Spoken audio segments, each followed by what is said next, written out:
ವೆಬ್ಸೈಟ್ಗಳನ್ನ ban ಮಾಡಿ ಅಂತ ಒಂದು ಅರ್ಜಿ ಸುಪ್ರೀಂ ಕೋರ್ಟಿಗೆ ಹೋಗಿತ್ತು. ಬಟ್ ಅದಕ್ಕೆ ಮನ್ನಣೆ ಸಿಕ್ಕಿಲ್ಲ. ಕಾರಣಗಳೇನು ಅಂತ ಹೇಳ್ತಾ ಹೋಗ್ತೀವಿ. ಚರ್ಚೆ ಯಾರು ಅಂದ್ರೆ ಅರ್ಜಿದಾರ್ ಯಾರು, ಏನ್ ಚರ್ಚೆ ಆಯಿತು, ಏನೆಲ್ಲ ಪ್ರಸ್ತಾಪ ಆಯಿತು ಅಂತ. ಪೋರ್ನ್ ಸೈಟ್ ಬ್ಯಾನ್ ಅರ್ಜಿಗೆ ಮನ್ನಣೆಯನ್ನ ಸುಪ್ರೀಂ ಕೊಟ್ಟಿಲ್ಲ.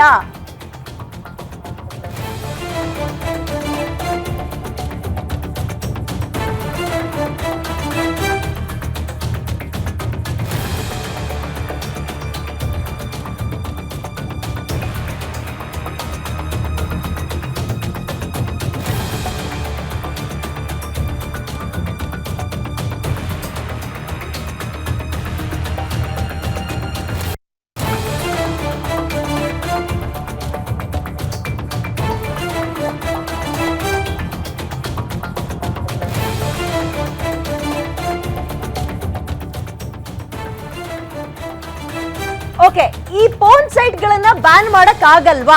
ಎಲ್ಲೂ ಮಾಡಿಲ್ವಾ ಅಂದ್ರೆ ಬೇಕಾದಷ್ಟು ದೇಶಗಳ ಹೆಸರು ನಾನು ಆರಂಭದಲ್ಲೇ ಹೇಳಿದೆ. ಯುರೋಪ್ ಕಂಟ್ರಿಗಳಲ್ಲಿ, ಆಸ್ಟ್ರೇಲಿಯಾದಲ್ಲಿ, ಚೀನಾದಲ್ಲಿ ಇಲ್ಲೆಲ್ಲ ಬ್ಯಾನ್ ಆಗಿದೆ. ಅರಬ್ ಕಂಟ್ರಿಗಳಲ್ಲಿ. ನಮ್ಮಲ್ಲಿ ಯಾಕೆ ಆಗ್ತಾ ಇಲ್ಲ? ಸರಿ, ಬ್ಯಾನ್ ಮಾಡಕ್ ಆಗ್ಲಿಲ್ಲ ಅಂದ್ರೂ ಕೂಡ 18 ವರ್ಷದ ಒಳಗಿನ ಮಕ್ಕಳಿಗೆ ಅಷ್ಟೊಂದು ಸುಲಭವಾಗಿ ಸಿಗದಲ್ಲೇ ಇರೋ ರೀತಿಯಲ್ಲಿ ಏನು ಮಾಡಕ್ ಆಗ್ತಾ ಇಲ್ವಾ? ಯಾಕಾಗಲ್ಲ? ಇದರಿಂದ ಮಕ್ಕಳ ದೈಹಿಕ ಮತ್ತು ಮಾನಸಿಕತೆಯ ಮೇಲೆ ಪರಿಣಾಮಗಳು ಹೆಂಗಾಗ್ತಾ ಇದೆ?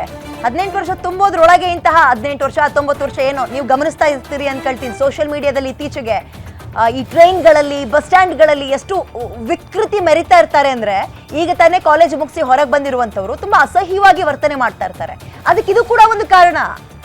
ನಿಮಗೆ ನೆನಪಿರ್ಲಿ, ಪ್ರತಿ ಸೆಕೆಂಡಿಗೆ 5,000 ವೆಬ್ಸೈಟ್ಗಳು ಓಪನ್ ಆಗ್ತಾ ಇದಾವಂತೆ. ಬರೀ ಮಕ್ಳ ಕೈಯಿಂದ ಅಂತ ಆರೋಪ ಮಾಡ್ತಾ ಇಲ್ಲ ನಾನು, ಅದರಲ್ಲಿ ಮಕ್ಕಳು ಕೂಡ ಸೇರ್ಕೊಂಡಿದ್ದಾರೆ. ಒಂದ್ ರೀತಿ ಸೆಲ್ಫ್ ಐಸೋಲೇಷನ್ ಮಾಡ್ಕೊಳ್ತಾ ಇದ್ದಾರೆ ಮಕ್ಕಳು. ಪೋಷಕರಿಗೆ ಹೇಳಂಗಿಲ್ಲ, ಬಿಡಂಗಿಲ್ಲ. ಅವ್ರಿಗೆ ಗೊತ್ತಾದ್ರಲ್ವಾ ಹೇಳಕ್ಕೆ. ಆಫ್ಟರ್ ಕರೋನಾ ಹೆಂಗಾಗಿದೆ ಅಂದ್ರೆ, ಬಹಳ ಸುಲಭವಾಗಿ ಮಕ್ಳ ಕೈಗೆ ಪೇರೆಂಟ್ಸ್ ತಗೊಬಂದು ಫೋನ್ ಕೊಡ್ತಾ ಇರೋದ್ರಿಂದ ನನ್ನ ಮಗ ಅಥವಾ ಮಗಳು ಮೊಬೈಲ್ ನಲ್ಲಿ ಏನ್ ಓದ್ತಾ ಇದ್ದಾಳೆ, ಏನ್ ನೋಡ್ತಾ ಇದ್ದಾಳೆ, ಅಥವಾ ಏನ್ ನೋಡ್ತಾ ಇದ್ದಾನೆ, ಇದ್ಯಾವುದು ಕೂಡ ಅಬ್ಸರ್ವ್ ಮಾಡ್ತಾ ಇಲ್ಲ. ಇದು ಸಮಾಜದಲ್ಲಿ ವಿಪರೀತ ಅಸಹ್ಯವಾಗಿ ಬದಲಾವಣೆಯನ್ನ ತರ್ತಾ ಇದೆ.